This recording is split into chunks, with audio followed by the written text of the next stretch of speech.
ஓம் மச்சமுனி திருவடிகளே போற்றி. 18 சித்தர்களில் பல அஷ்டமா சித்திகளை பெற்ற பெரும் ஞான பேறு பெற்றவர் ஸ்ரீ மச்சமுனி சித்தராவார். யுகங்களை கடந்து தங்கள் தேகத்தை கல்பதேகமாக உருமாற்றிக்கொண்ட ஆற்றல் பொருந்திய சித்தர்களில் மச்சேந்திரநாதர் மச்சமுனி என்று போற்றப்படும் சித்தராவார். மச்சமுனி சித்தர் அவதரித்தது ஆடி மாதம் ரோகிணி நட்சத்திரம் ஆகும். அவர் கற்பதேகம் பூண்டு 300 வருஷம் மேல் பூமியில் வாழ்ந்ததாக மச்சமுனி பிரபந்தம் கூறுகிறது. மச்சமுனிவர் காக்கபுஜண்டனின் சீடராவார். மச்சமுனி சிவாம்சத்துடன் பிறந்தவர். இந்த உலகத்திற்கு பல்வேறு விதமான நூல்களை அருளி செய்திருக்கிறார்.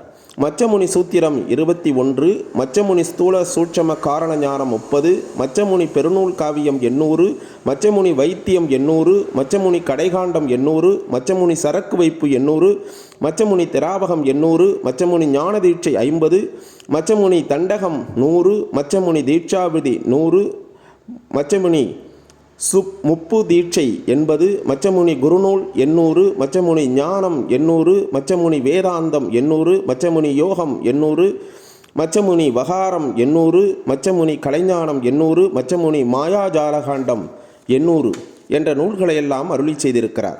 சித்தான சித்துமுனி மச்சனப்பா சீருளிகள் நெடுங்காலம் மிகுந்த சித்து சத்தான திரேகமதை நம்ப மாட்டான் சீர்பெற்ற கற்பமுது தானமுண்டு முத்தாக 300 ஆண்டு மேலாய் மச்சமுனி வாழ்ந்த பலன் அநேகம் உண்டாம்.